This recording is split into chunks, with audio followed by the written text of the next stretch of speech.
Market లో invest చేసి మీ డబ్బులు డబుల్ చేసుకోవాలనుకుంటున్నారా? విజయవాడలో జరిగే సుందరరామిరెడ్డి గారి లైవ్ సెమినార్ కి అటెండ్ అవ్వండి.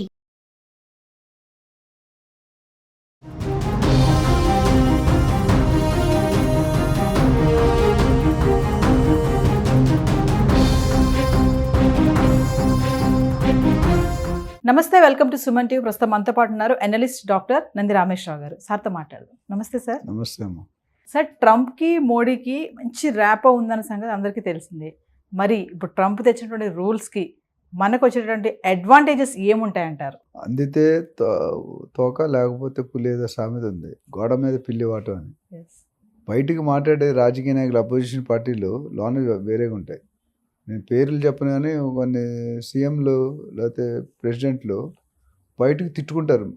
అసెంబ్లీలోనో, లోక్సభలోనో, రాజ్యసభలోనో, పార్లమెంట్లోనో, వైట్ హౌస్లోనో. లోన మాత్రం ఏంటంటే డీల్స్ జరిగిపోతాయి. సో తెల్లగా కనిపించేవన్నీ పాలు కాదు, నల్లగా కనిపించేవన్నీ నీళ్ళు కాదు. పరిగెట్టు పాలు తాగడం కంటే నిలబడి నీళ్ళు తాగడం మంచి అన్నట్టు ఇది కామెంట్ చేయడం. రెండు పక్క wife as double edge knife అని చెప్తాను నేను. Wife double H knife is a double edge knife అంటే రెండు పక్కల పది ఉంటుంది. ఆడ మనిషి తలుచుకుంటే మనిషిని ఎత్తుతారు, తలుచుకుంటే దింపేస్తారు. రెండు అది సమానంగా. కోర్టులో కూడా అమ్మాయి చెప్పింది వింటారు కానీ అబ్బాయి చెప్పింది వినరు. అది మా దురదృష్టం. అది అట్లా ఎందుకు చెప్తుంటే సంబంధాలు మంచిగా ఉన్నంత వరకు మంచిగా ఉంటాయి. ఒకసారి డిఫరెన్స్ పైన జరిగేది లోన్. ఇప్పుడు ట్రంప్ గారు చూసుకుంటే మంచి, మోడీ గారు అందరితోనే పెట్టుకుంటారు. ట్రంప్ కానీ బైడెన్ కానీ అంతకుముందు వేరే వాళ్ళు ఎవరున్న వాళ్ళతో కూడా పెట్టుకున్నాడు. సంబంధాన్ని మంచి పెట్టుకున్న అవతడు ముళ్ళు వచ్చి అరిటాక్ మీద పెట్టినా అరిటాక్ వచ్చి ముళ్ళు మీద లాస్ ఎవరికి? అరిటాక్. సో ఇక్కడ మోడీ మంచిగా ఉన్నా ఇప్పుడు రోడ్డు మీద మీరు వెళ్తున్నారు స్కూల్ డ్రైవ్ చేసుకొని, మీరు మంచిగానే డ్రైవ్, అవతల సరిగ్గా చేయలేదు, యాక్సిడెంట్ అయితే మీకు లాస్ అవుతుంది లేదా? ఇది కూడా అంతే. బయటకు కనిపించేది వేరు. లాన్ ఇప్పుడు ఆయన దేశం సంబంధాలు ఫ్రెండ్షిప్పే ప్యాకెట్ అంటారు కదా, అట్లా ఫ్రెండ్షిప్ కనిపిస్తుంటుంది. బట్ ఆయన దేశం కోసం ఎట్లాంటి డెసిషన్ అయినా తీసుకోవడానికి సిద్ధంగా ఉన్నాడు. ఇప్పుడు ఏమంటాడు ట్రంప్ గారు, నేను మొత్తం ట్యాక్స్లు పెంచేస్తాను, చైనాకి 60% వేస్తాడంట, ఇండియాకి 25% వేస్తాడంట. వింటే పర్లేదు, వినకపోతే 1680 చేస్తా. దానికి చైనా కూడా సిద్ధంగా ఉంది. చైనా కూడా బటాబుటిగా అంటే సరిసమానంగా ఉన్నట్టు ఉంది. మీరు వేసుకుంటే మేము కూడా వేసుకుంటూ ఉంటాం. ఆఫ్టర్ ఇండియా కూడా వేస్తుంది. ఇప్పుడు ఆ నొప్పి తెలుస్తుంది కదా, నొప్పి వచ్చింది అనుకోండి, పెయిన్. నేను చాలా చెప్తాను నో షుగర్ నో ఫిగర్ అని.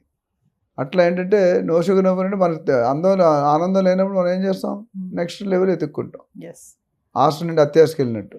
ఇక్కడ ఏంటంటే Trump is very serious about కొన్ని, ఎందుకంటే మన డిపెండెన్సీ ఇప్పుడు మీరు చూసుకుంటే ఇక్కడ మెయిన్ ఒక పాయింట్, ఇండియా వాళ్ళు అమెరికాలో కంపెనీలు పెట్టి డెవలప్ చేసి వాళ్ళు రెవెన్యూ ఇస్తున్నారు. అంటే మన దగ్గర ఆ ఫెసిలిటీ లేనట్టే కదా. దానివల్ల ఏమవుతుంది, డిపెండెన్స్. ఇప్పుడు పెళ్లి చేసుకున్న తర్వాత భార్య భర్త మీద డిపెండెన్స్ వాళ్ళు అంటే ఇప్పుడంటే జాబులు వచ్చాయి, మా టైంలో జాబ్స్ లేవు కదా. సో డిపెండ్ అట్లా ఇప్పుడు India is depending on America, China is certain విషయాలు డిపెండింగ్. సో ఆ డిపెండెన్సీని ట్రంప్ గారు అడ్వాంటేజ్ తీసుకుంటారు. అంటే సార్, పారిశ్రామికవేత్తలు అంతా కూడా మన వాళ్ళు అక్కడ ఫ్యామిలీస్ సెటప్ చేసుకున్నారు, చాలా మంది షిఫ్ట్ అయిపోయారు. ఇండియాలో అర్నింగ్స్ పరంగా కొన్ని విషయాల్లో తక్కువ ఉన్నాయి, రెవెన్యూ కానీ ప్రాఫిట్స్ కానీ అక్కడ ఎక్కువ ఉంటాయి. ఇప్పుడు ఇక్కడ డాలర్ అంతే డిఫరెన్స్ ఎంత ఉంది, 84 రూపీస్ ఎంత ఉంది ఒక dollar against rupee. So dollar strength అవుతుంది, రూపీ వీక్ అవుతుంది. దాంట్లో ఈ డ్యూటీలో పెడితే గందరగోళం అయిపోతుంది, నా గరక నా ఘాటుగా. ఎందుకంటే ఇప్పుడు అమ్మ పెట్టదు అడుగు తినదు అన్నట్టు మనం వాళ్ళు చేయనీరు వాళ్ళు చేయరు, రెండు ఉంటాయి. సో మెయిన్ డిపెండెన్స్ అక్కడ. ఎప్పుడైతే ఇండియన్స్ మిగతా అదర్ కంట్రీస్ వెళ్ళి అమెరికాలో ఫ్యాక్టరీస్ పెట్టుకొని ఆఫీసులు పెట్టుకొని ఫ్యామిలీని షిఫ్ట్ చేసి పిల్లలు పెళ్లి చేసి అక్కడే సెటిల్ అయిపోతున్నారో అది అలుసుగా కనిపిస్తుంది. ఆడదంటే అలుసు అనేది సినిమా వచ్చింది. అట్లా మనం అంటే అమెరికాకి ఒక అలుసు, జస్ట్ వన్ ఆఫ్ ది ఇన్ని కంట్రీలో వన్ కంట్రీ. నీకేం పెద్ద ట్రీట్మెంట్, మనం మంచి డెవలపింగ్లో ఇండియా టాప్ 2-3లో ఉంది వరల్డ్లో. But still they are go. ఇప్పుడు మీకు తెలుసో లేదు, తెలంగాణ రావడానికి కారణం ఒక పార్టీ, ఒక నాయకుడు. వాళ్ళ రాష్ట్రం పెరగాలని మన రాష్ట్రాన్ని ఎరగొట్టారు. పేర్లు అవి నేను చెప్పను కానీ వన్ ఆఫ్ ది స్టాండర్డ్ మినిస్ట్రీగా ఉండేవాడు ఆయన. వాళ్ళ రాష్ట్రం పెరగడానికి మనకు పేరు వచ్చేస్తుంది ఆంధ్రప్రదేశ్కి, పక్క రాష్ట్రాలకి పేరు రావట్లేదు. మన పేరు రాకుండా ఉండాలంటే మనల్ని ఎరగొట్టాలి. ఎడగొట్టి డివైడ్ అండ్ రూల్. అప్పుడు మన జీడిపి తగ్గిపోతుంది కదా, ఒకటే ఇన్కమ్ 2 సార్లు చూపిస్తుంది, 2 భాగాలుగా. అట్లా ఇక్కడ అమెరికాలో కూడా ఏం చేస్తున్నాడంటే ఆయన పేరు, ఆయన అంటే బ్రాండింగ్ కోసం, ఆయన పరపతి కోసం, ఆయన డబ్బుల కోసం ఇండియాని, చైనాని, మెక్సికోని ఇట్లా అందరినీ వాడుకుంటున్నాడు. బాయ్ వేరు వేరు. ఇప్పుడు పెట్రోల్ డీజిల్లో కూడా మీరు బయట నుండి చేయొద్దు, మన సామర్థ్యాన్ని పెంచుకోవాలి, ఉత్పత్తి అంటారు, ప్రొడక్షన్ కెపాసిటీని పెంచుకోవాలని చెప్పాడు. అంటే he doesn't want to go is foreign currency to the other country, he doesn't want other country to come in. రెండు నన్ను ముట్టుకు నామాలు కాకి. సో ఇక్కడ ఏమవుతుందంటే దాన్ని సీరియస్గా తీసుకుంటున్నాడు.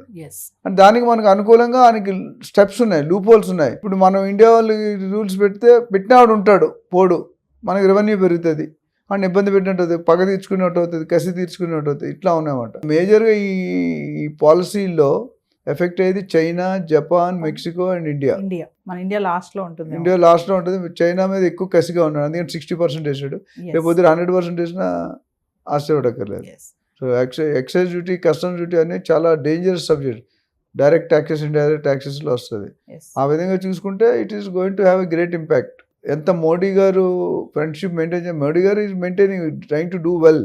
బట్ అవతలోడు ఉండాలి కదా. ఇందా నేను యాక్షన్ చెప్పండి, ఇతరుడు కరెక్ట్, అవతలో యాక్షన్ అవ్వడం ఖాయం, ఖచ్చితంగా కాలో చేయడం ఖాయం. అంటే సార్ ఇప్పుడు ఏ ఎగుమతులకి నో చెప్పింది కదా ఒకప్పుడు బైడెన్ గవర్నమెంట్, మరి ఇప్పుడు ట్రంప్ది ఎలా ఉంటుంది సార్? అది టు వెయిట్ అండ్ వాచ్. అన్ని నో అంటాను కూడా, అది కూడా నో అనే ఛాన్స్లు ఎక్కువ కనిపిస్తున్నాయి. But it's too early to tell. ఎందుకంటే artificial intelligence is now the need of the hour.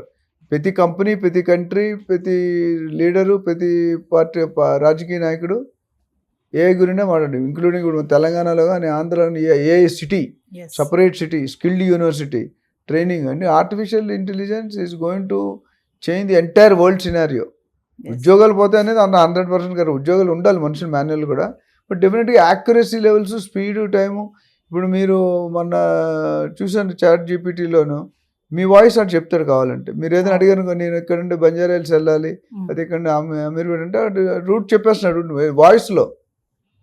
పాటలు పాడుతున్నాను, నాకు ఇది కావాలంటే పాట పాడిస్తున్నాను.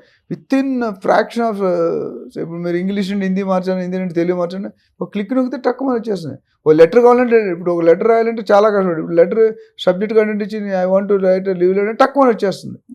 అంత స్పీడ్ వెళ్ళింది. ఇప్పుడు రోబో, రజనీకాంత్ గారు రోబో సినిమా చూసాం. రోబో 1, రోబో 2 వచ్చాయి. దాంట్లో ఎన్ని చూపించాడు చూసారు కదా. డెవలప్ చేసిన మీద పగబడతాడు వాడు. వాళ్ళు భార్యను, లవర్ను ఈ లవ్ చేస్తాడు. అంటే ఆర్టిఫిషియల్ అంటే ఎన్ని రకాలుగా అవుతున్నాయి. It's a good sign. ఎందుకంటే కొంత పిల్లలు పాడైపోతున్నా, బట్ సోషల్ మీడియా ప్రకారం ఇట్స్ అ గుడ్ సబ్జెక్ట్.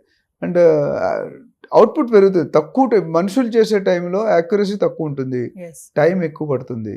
ఇక్కడ ఏంటంటే యాక్యురసీ పెరుగుతుంది, టైం తక్కువ, నో ఫ్రాక్షన్ ఆఫ్ సెకండ్ అదే అయిపోతుంది. కాబట్టి హ్యూమన్ మైండ్ డేటా కూడా మనకు ప్లస్ పాయింటే కదా సార్. మరి అదే ప్లస్ పాయింట్. కొన్ని అంటే చూసుకోవాలి అది ఏ విధంగా. మనకి ఇప్పుడు టాక్సేషన్ అన్నాడు, అక్కడ ఉన్న కంపెనీలు ఏళ్ళు మంచి ఎక్స్పోర్ట్ ఇండియాకి రావాలంటే వాళ్ళు ఆలోచిస్తారు కదా. అంత మనకు అఫోర్డబిలిటీ లేదు, అక్కడికి వెళ్తే కట్టుకునే కెపాసిటీ లేదు, వాళ్ళు అక్కడి నుండి ఇక్కడ రారు.